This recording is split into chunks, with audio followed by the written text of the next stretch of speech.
Director George Gallo brings us The Ritual Killer. And this is a kind of thriller, serial killer action horror movie.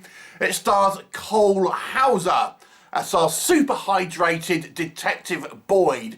He's supported by Morgan Freeman in a smaller role in the movie, but nonetheless somewhat of an important one.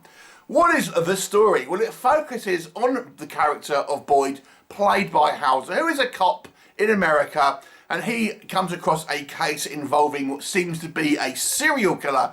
A number of mutilated bodies turn up of young people, kids and teenagers and things like that, that have been horrifically kind of mutilated and seem to be some type of ritual.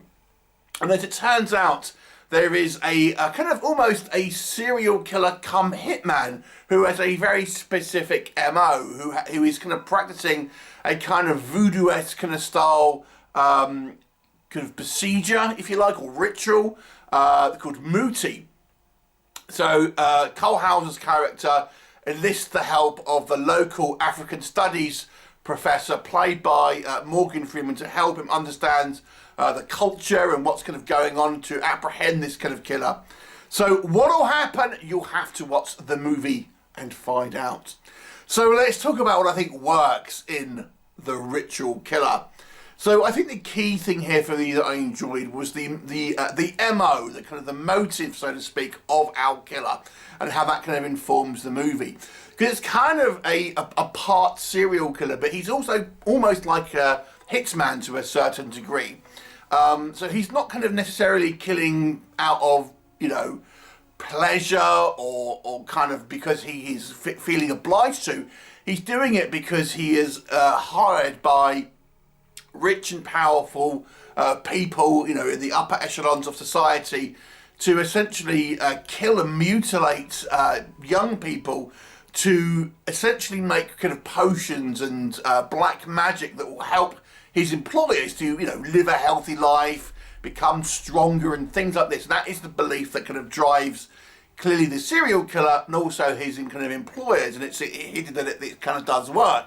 So it has that kind of supernatural element. So, you know, he is a ritualistic killer, but he's not doing it through, he's doing it as a kind of almost like a assassin to a certain degree. He's going out there targeting specific types of people that his employers want him to target, but he is doing the kind of the gruesome kind of torturous kind of you know, killings that you would expect from a sick and twisted kind of serial killer. So it carries this kind of a somewhat of a unique flavour to a certain degree for an antagonist here. And I have to say, the guy who they got playing this killer, who we can see fairly on, I think does a pretty good job here of making him seem you know, pretty intimidating. I believe he's kind of like an NFL player. In England, we don't really follow that, to be honest. So that may have been lost on international audiences, but yeah, I thought he was pretty good. And I kind of quite liked his, like I say, his performance. I thought was quite interesting. You know, he's not asked to do a lot of acting, to be honest, but I think it was good enough. And I liked the kind of the backstory and the kind of the way this kind of modus operandi is kind of set up and what he's kind of trying to achieve. And obviously, it hints to people behind him as well. So you feel like, you know, there is powerful people who have set him on this kind of path and things like that. So you feel it's not just like one guy. There is other people who are the money men and the people benefiting from these kind of crimes. So it opens up the kind of the world a little bit here. So you'll be, if you're a fan of movies like, for example, Seven, which I suppose obviously that once again had Morgan Freeman in it, and I feel that this one is trying to certainly cast comparisons to Seven, but you may well like this, and albeit this one feels a lot more like a kind of TV movie, to be honest with you. But you know, you can definitely say there is a comparison there, and because of this kind of slightly different MO, it gives it somewhat of a different flavour and a different kind of style of kind of serial killer, because he's not doing it for maybe the reasons of many other kind of serial killer films you have. So that was kind of quite good.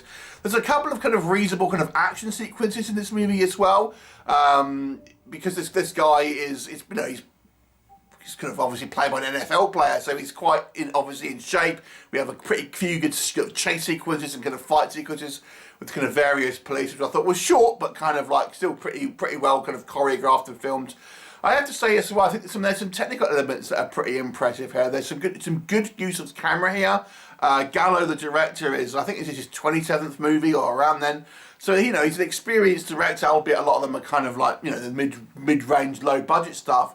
There's still some impressive camera work, and I thought the things like the framing, the kind of like the shot composition, are all kind of to a pretty good standard here. So that kind of, it looks like it's somewhat kind of solidly made in regards to its kind of technical abilities.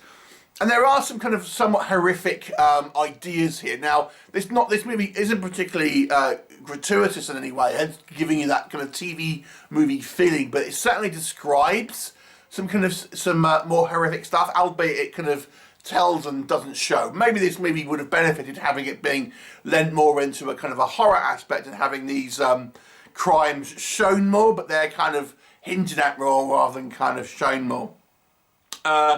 So what else can I say about this movie? Let's talk about maybe what does not work, and let's talk about Cole Hauser.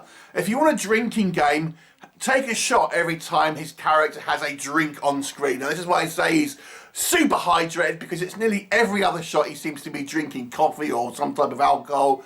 It's quite amusing because it's a lot, let me just tell you. But that's really not a criticism, it's just a fun observation. Cole Hauser, you know, son of Wings Hauser. I have to be honest with you, I didn't think he was a particularly kind of charismatic leading man. He's very much the kind of like, I mean, I think some of the writing here is not helpful, if we're honest, but his performance is, I hate to say it, somewhat kind of wooden. He rarely ever kind of changes expression, and he just seems, to be honest with you, somewhat wooden in his kind of approach.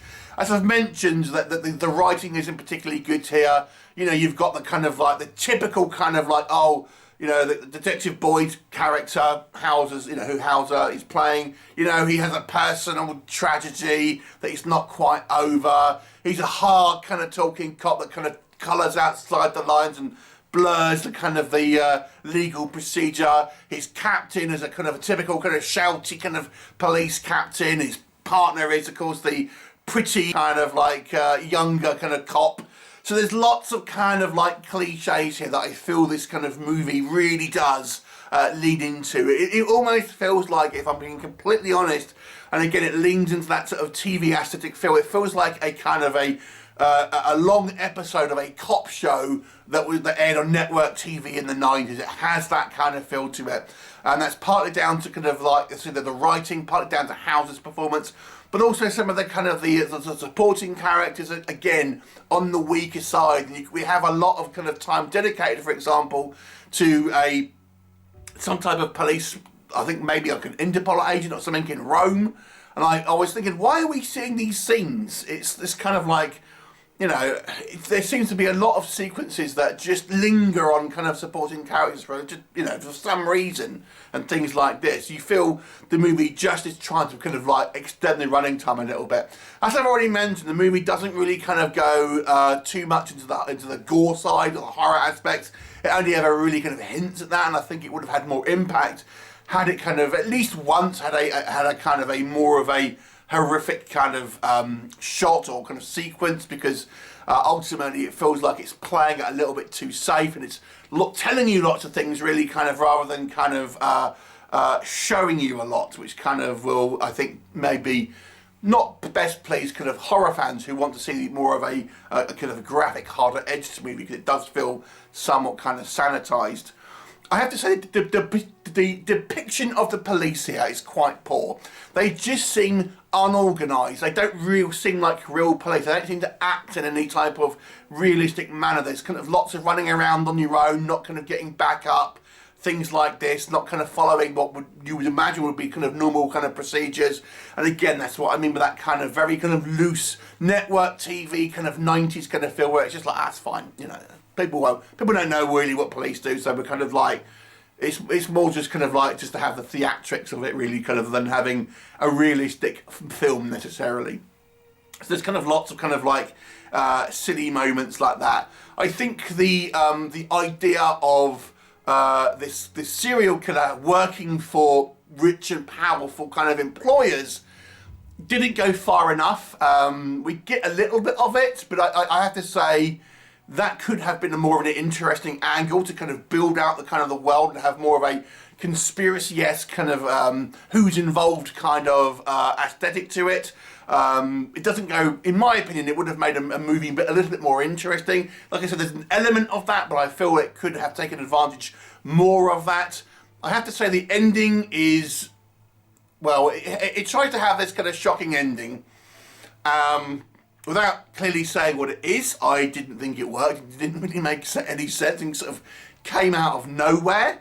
And there are some, that's the very ending, and then the kind of the whole kind of, sort of last 10 minutes of the movie, there's some questionable kind of like storytelling. Let me just kind of say that, to be honest. It's not the kind of the not the best written final chapter of the story, so to speak, you might say. So overall, this movie it feels a little bit old-fashioned. It feels like it's kind of like a TV movie from the 90s, dealing with what could have been a pretty interesting subject, and still has a kind of an interesting idea. I have to say, finally, as well, it is a little bit politically tinged. It's clearly taking pot shots at, like, Big Pharma, for example.